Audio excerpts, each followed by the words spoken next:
the gospel. He said, when the apostles found him, they said to him, everybody is looking for you. When everybody is looking for you, it's either there is something wrong with you, or there is something wrong with them. And if there is something wrong with you, and everybody is looking for you, please, I want to warn you, everybody will not help you. If there's something wrong with you and everybody is looking for you, know that everybody will not help you, because what everybody does is sometimes they are coming to look at you because of what is wrong with you, right? They are just curious. Oh, that good woman, a very pious woman, and her daughter got pregnant for her uncle. They want to come and see that church woman who has this misfortune. Oh, we thought she goes to church. They want to come and see that man who has suffered and is suffering about something very strange, like Job. His friends came to look for him. Did they help him? Sometimes they are coming to look at the nature of your suffering, to study it and know what to say. That Reverend Father is in trouble with his bishop. What did he do? They say he did this, he did that. When everybody is looking for you and something is wrong with you, everybody will not serve a Reverend, because everybody is nobody. Our Lord Jesus Christ, this everybody looking for him now, collecting healing, deliverance, and one favor or the other. When the chips are down, or when the chips go down, and he begins to go down that route of passion and suffering, did you see any of these bodies? On his way to Calvary, when he was arrested, did you see any of these bodies? No. Were they there? No. They were not there. The only persons you find there is somebody like Simon of Cyrene, who will help him. That is somebody. His blessed mother, our blessed mother, the blessed Virgin Mary, who was there to share the suffering. That is somebody. Veronica wiped the face of Jesus. Everybody else was busy cheering, and some were jeering. But Veronica forced herself out. That is somebody. On the cross, at the foot of the cross, who were those there? The Bible says he saw his mother and the disciple whom he loved, and they feared. Somebody. When David was at the height of his fame, when he killed Goliath, everybody was singing his praise. Oh, they were singing David's songs, composing songs with his name. Then when David was in trouble and Saul was about killing David, did you see anybody? Everybody became nobody. The only person that stood by him was somebody called Jonathan. All you need is somebody, not everybody. And this year I pray for you. May you have somebody like Jonathan in your life. Amen. I didn't hear your amen. Amen. Say, may you have somebody like Jonathan in your life. Amen. May you have a Simon of Cyrene in your journey of difficulties. Amen. May you see a Veronica on your way in the way of pains. Amen. Luke chapter 17, Jesus healed 10 lepers. How many returned to give thanks? 1. Even the Lord noticed, say, we are not all 10 cleansed. The rest, where are they? He said, was no one found except this foreigner. So everybody left except somebody. May it never be that it's in my time that God will not find even somebody to give him thanks. Ask him to give him thanks. May it never be in your own time, in the name of Jesus. My prayer is that, Lord, when there is need for thanksgiving, let me be the somebody. When there is need, Lord, to go on a mission for you, let me be the somebody. When there is need to wipe the tears from the cheek of those who are in hardship, Lord, let me be somebody. Lord, I want to be somebody in your hand. I want to be somebody you can use. I want to be somebody that is relevant to you and the message of the kingdom. I want to be that somebody. If you want to be that somebody, let me see you wave your hand to the Lord like this. So don't be swallowed by everybody. Stand out. Somebody. Everybody is looking for you. They're looking for Jesus. Like I said, if everybody is looking for you, it's either you have a problem or they have a problem. And if they are looking for you because there's something wrong with them, do what Jesus did. What did Jesus do? Number 1, he gave them what they needed. He attended to them. So the Bible says he healed the sick and cast out many devils. God is still in the business of healing the sick. So I'm here to remind you that God still heals the sick miraculously. By word or by prayer. God is still healing the sick. In fact, as I'm speaking to you now, I believe in my heart that any of you here who came with any sickness, by the end of this month, you will drop it for the Lord and you will go home healthy. Because in Exodus chapter 15 verse 26, he said, I am the God that healeth thee. May God heal you today. As you are listening to me in Luke chapter 4, Jesus says, these words are fulfilled even as you listen. Whether your sickness is diagnosed or undiagnosed, treatable or untreatable, I say to you, the God that healeth has healed you today in the name of Jesus Christ. From the moment we did it in the name of the Father, Son, and the Holy Spirit and started this mass, till the time I will say, go in peace. You are going in peace healed. I say you are going in peace restored. In the name of Jesus Christ. Jeremiah 17 verse 40 says, heal me, O Lord, and I shall be healed. Save me, and I shall be saved. May God heal you. May he save you from sickness in the name of Jesus Christ. And in Exodus chapter 23 verse 25, the Bible says, God himself says, if you worship the Lord your God, he will bless your food and your water, and there shall be no sickness among you. In other words, God is saying, some people eat their drugs as food because of sickness. But for you, your food and your water will be your drug. That means every time you eat breakfast, healing is taking place. Every time you eat lunch, healing is taking place. Every time you eat dinner, healing is taking place. Anytime you drink water, healing is taking place. So by that word of Exodus 23:25, I speak the power of healing into your food, your breakfast, your lunch, your dinner, the water you drink. Every time you take them, may they improve your health. May they increase your immunity. And may you receive healing in the name of Jesus Christ. 1 Peter chapter 2, he said, by his wounds we are healed, by the stripes on his body we are made whole. Malachi chapter 4 verse 3 says, the sun will rise with healing on his rays. Even as you walk under the sun, instead of darkening you, may he bring you healing. In the name of Jesus Christ. And third letter of John verse 2, he said, beloved, I pray for you that you may be of good health, even as your soul prospereth. That you may be of good health and have well-being, even as your soul prospereth. That is my prayer for you today. May you be of good health. I say, may you be of good health. In the name of Jesus Christ. I'm aware that there are people who spend almost all their earnings on medication. But I declare upon you today, from this moment to the end of this year, hospital will not eat your money anymore. In the name of Jesus. I say, be healed in the name of Jesus. Matthew 15:13 says, whatever is not planted by my Father shall be uprooted. We are told that there are some cells in our body waiting to manifest as sicknesses, either as cancerous or tumors or whatever. But I pray for you today. Any incurable disease that is waiting to manifest from your body as a congenital condition, today may the hand of the Lord remove it in the name of Jesus Christ. If you believe it, say a better amen. Oh.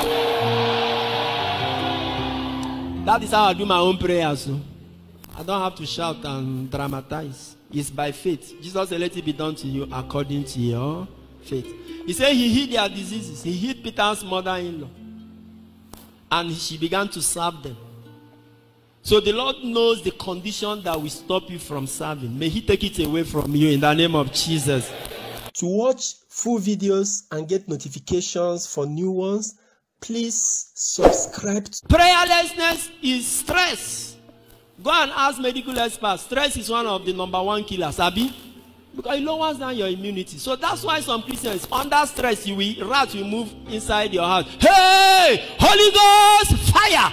Every spirit, every monitoring spirit. Rat. Now stress don't lower your spiritual immunity has gone. You don't have immunity anymore. That's why many Christians are suffering. Neurological things become spiritual because they don't have immunity. World gecko. every monitoring spirit in the name of Jesus Christ. I know they have sent you to come from my village and check which other level I'm going. Fire, fire, burn, burn, burn, burn. You don't have immunity. Stress. No faith, no prayer. I was told of one Okada man who walked from morning till now he has stressed himself. And then he struggled to go home, and then he entered his bathroom, carried water and poured. He didn't feel the water. He started shouting. He ran out. Ghost, ghost, ghost, ghost. And people say, Oga, what is it? He said, ghost, there is a ghost in my room. Huh? How do you know there is a ghost in your room? He said, I poured water on my head and I didn't feel the water. They look at it and say, Oga, you're still wearing your helmet. Seriously, if you are here as a Christian, you don't have the me God time. The me God time.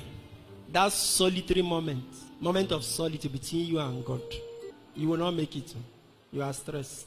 So don't let what you do for everybody stop you from taking care of yourself. Apply it to other life. Your profession should not make you don't take a rest. Doctors, even being a mother, sometimes you need to take rest. Priests, we are forced, in fact, in Abuja now it's a rule, you must go for vacation as a priest. You must go for vacation. Go and rest. Take time to rest. Take care of yourself. It will also help you to be more useful to the people. Mothers should take rest. How about 6 children in a year or a year 2 months, a woman is conceiving. Do you know the stress of giving birth? Training. Then another less than 2 years, she's carrying another one. After 5, Oga, you still, Oga, take your time. She needs vacation from pregnancy. When the Bible says feed the earth and populate, he was not talking to only you. Were you not taught marriage course? Family planning, child spacing, Abby? You want 5 children and you want them under 5-6 years. Space now, 2 years. Let the woman rest. That's what I will tell God. Pregnancy should be for both people. If the woman carries this first child, the man should carry the second one. Both emotionally, physically, psychologically, spiritually, you need rest. And your spiritual rest is in prayer. That quiet time, don't stress yourself. Sit down at his presence. One man was sitting one day before God in the church. And somebody said, what is this? He says he's praying. He said, how do you pray? He said, okay, my prayer is like this. I talk, God listens. Then I keep quiet, he talks, I listen. Then at that point, none of us is talking. Both of us are listening. To watch full videos and get notifications for new ones, please subscribe to my YouTube channel. God bless you. This is the deeper meaning of the temptation of Jesus. Matthew 4. The devil said, change these stones into bread. Right? The deeper meaning of that thing is that the devil is telling Jesus, give them bread. Give them bread by any means. They will follow you. You will not suffer. You will not. Give them bread. Just do miracles for them. That's all you need. Did it not happen? John chapter 6. All these Jesus have been doing miracles. See, every time there is miracle, you see the crowd are coming. Abby? John 6, when he multiplied loaves and fed the 5,000 and more, did they not come looking for him? Jesus will live as usual. You see the difference between Jesus and some of us present day? Jesus will do a miracle and disappear. But when we do one miracle, we put it on television. Hey, God healed this man during our prayer service. Bring all your problems and come. Are you seeing the difference between Jesus and the apostles and some of us now? When Jesus does a miracle, you see that he sends the person away or he goes. But for me and you, we go carry and come television. Hey, this man was not talking until he came for this power pack program. And the same God that did for me is going to do it for you. So come. They were looking for him. He ran. And when they found him, hey, Lord, where have you been? We are looking for Jesus. Hey, calm down. Ndioshi. He said, I know why you are looking for me. They now see like this. He said, you are looking for me not because you saw the sign, but because you had as much bread as you wanted. They say, I will know the wrong belena, Abby. I will not like better thing. You are looking for me because of bread. You want me to keep giving you bread. Then Jesus said, work for the food that will not perish. Abby? Then he now taught them about the Holy Communion. the body and blood of Christ. What happened? The Bible says, this man, you are talking nonsense. We thought you had sense before.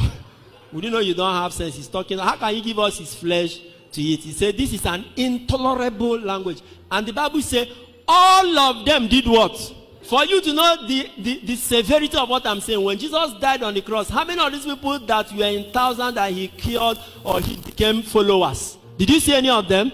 The first set of followers will be made after Pentecost when the Spirit came. And they were made not from miracle, but from preaching the gospel of salvation. Follow me, oh, don't misunderstand me. All of them left. And then Jesus was alone. But there were still some people, the 12 apostles, right? And the Bible says Jesus turned to them and said to them, Ona two no go. You two, won't you go? What did they say? Through Peter. Peter said, Lord, to whom shall we go? You have the message of eternal life. And Jesus said, now you are speaking my language. The reason I came is to bring the message of eternal life. And Peter affirmed it. We are following you for the message of eternal life. We are not following you because of miracle. If I was to follow you because of miracle, you made me to leave my fishing trade, and today you did not give me another shop. Why should I follow you? Matthew would have said, you made me to leave my custom business that was booming, and you didn't even make me comptroller general. Even if it's zonal comptroller general, you didn't make me, and I'm still following you. You must know I'm following for something greater. These are people who are following God for the right reason. You have the message of eternal life. That's why we are following you. Jesus, this is the reason why he came. That is what the gospel stands for. Even at a point when baptism became controversial, St. Paul says, listen, Christ did not even send me to baptize. He sent me to preach the gospel, not in words that are sweet, but to preach the gospel of Jesus and him crucified. It is unpalatable. It is something that does not sound good, but that is the gospel I'm preaching. I will not lose focus of it. So it's up to you to ask yourself, why are you following God? Why are you looking for Jesus? I am not saying that miracles will not come. That you are still alive today is not a miracle. Do you think it's by the amount of prayer or seed you sowed or in tongues you spoke that kept you alive now? You remember that Stephen was stoned to death. Somebody filled with the Holy Spirit. He could even see heaven open. Did he stop him from dying? It's by grace you are alive. I'm not saying that miracles will not follow you. Me, tomorrow I still pray for miracle. But I want to tell you there is everything wrong with people who are helter-skelter running looking for God for solution to existential problems and not for the message of eternal life. Don't be among everybody who is doing that. Be that somebody who is following him for the right reason.